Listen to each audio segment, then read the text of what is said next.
She cleaned at a large restaurant. She begged every evening for scraps of food. Nobody had an idea of where she was going after work. But one evening, her rich boss followed her in secret, and what he witnessed that night made him weep. Who was this poor woman really? What was the truth behind her silent suffering? In the center of Abuja, there was a tall, stunning restaurant named the Golden Plate. The building glimmered like glass. Large cars pulled up there every day. Inside, wealthy men and women sat on comfortable chairs and consumed costly food. The owner was Mr. Anthony, but the whole place called him Sir Tony. He was very wealthy, always dressed in a clean suit. His shoes sparkled like mirrors.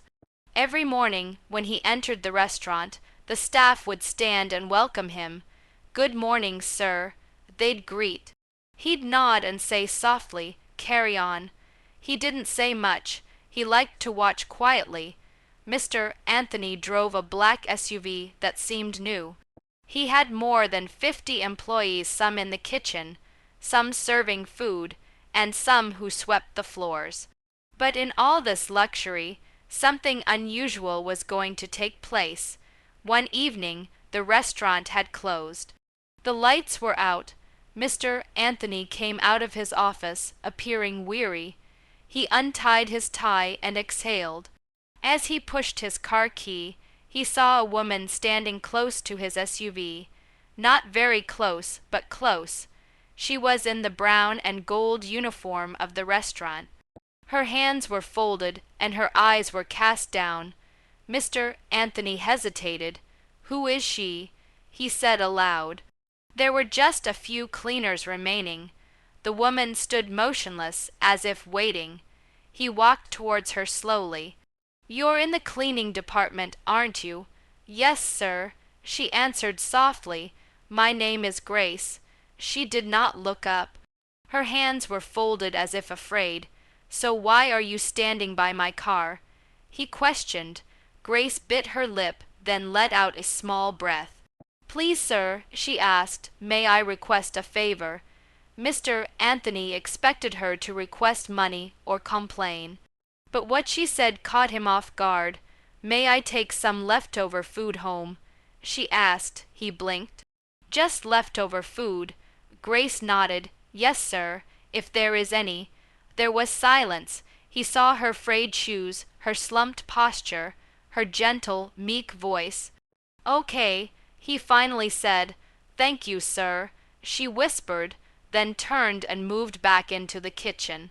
Mr. Anthony stood there, observing. Something was moving in his chest, and he had no idea why.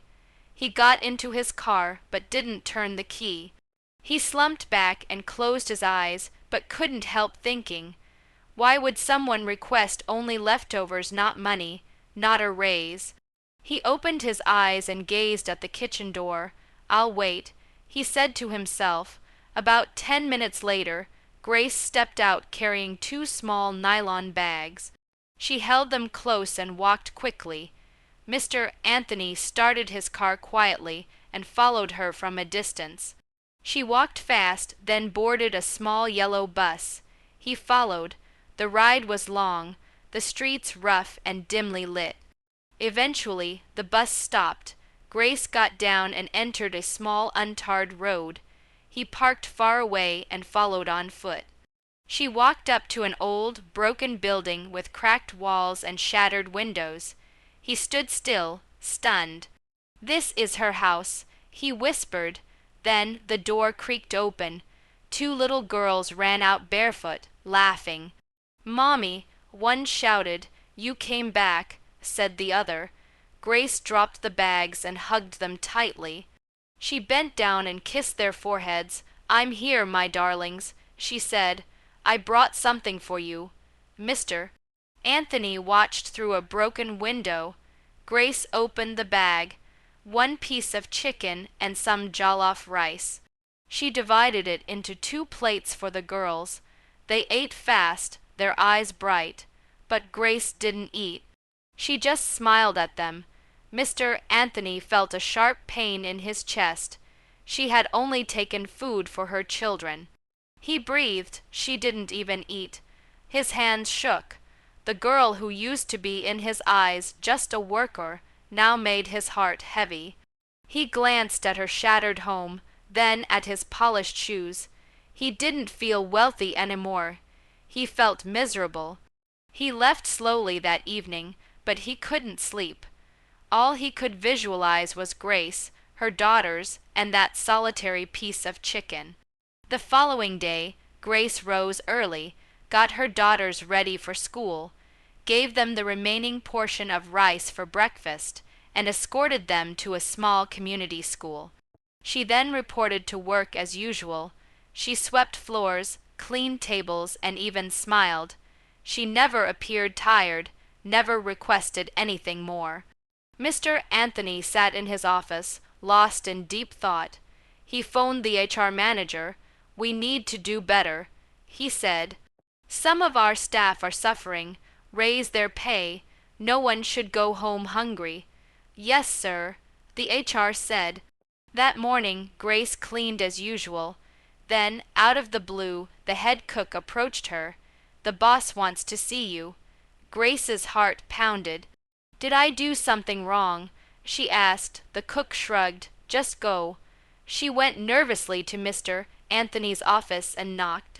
"Come in," he said. She entered nervously. "Good morning, sir." "Sit down, Grace." She sat down. "I followed you one night." "Mr. Anthony stated in a soft voice. Grace's eyes widened in shock. "You followed me. I saw where you live. I saw your girls." Her hands trembled. "I didn't mean to do anything wrong," she cried. "I just wanted to feed my children." "You did nothing wrong," he said gently. "You're a good mother. You work very hard." She shook her head and began to sob. "I want to promote you," he told her. The following day, he phoned her again and presented her with a letter. Promotion, personal assistant to the CEO. "You are now working under me," he explained. "Your pay will be raised." Grace placed her hand over her mouth, tears streaming. "That's not all," he went on. He gave her an envelope. "I purchased a small flat for you and your daughters. It has clean water, electricity, and room for them to sleep and study well." Grace breathed softly. "Is this really for me?" Mr. Anthony nodded. "You deserve better. I'll also put your girls in a better school, and from now on, you won't have to plead for food anymore." Grace collapsed on her knees, crying, "Thank you, sir. Thank you so much." That evening, the small house was filled with the aroma of happiness. Grace prepared real jollof rice and chicken. The girls enjoyed eating with huge grins. "Mommy, this food is the best ever," one of them commented. "It tastes like heaven." The other girl joined in. Grace smiled. She didn't eat much. She only sat and watched them laugh and enjoy. The following morning, a new car drove up to their former building. The driver got out. "Good morning, madame. Mr. Anthony told me to come. I will bring you to your new residence." Grace whirled to her daughters, quivering. "We're moving." They all climbed into the car. When they arrived at the new residence, the girls dashed in, laughing and shrieking. "Mommy, see, a real kitchen. We have our own beds." Grace was in the center of the living room, tears in her eyes. "Thank you, God," she breathed. "Thank you." In the afternoon, her phone rang. It was Mr. Anthony, "Just calling to check on you and the girls." He said, "We're good, sir. Thank you so much. Don't report to work today." He instructed her, "Celebrate your home. Prepare something sweet. Sit with your daughters. Today is yours." She pressed the phone against her heart. In the kitchen, she started cooking. The girls observed her, smiling. "Mommy, what are we having?" one of them asked. "Our first meal in our new home." She replied, holding their hands. "Let's say thank you to God once more before we eat." They shut their eyes and prayed with all their hearts. Their path had been difficult, but now it had taken a lovely turn, spurred by faith, compassion, and love.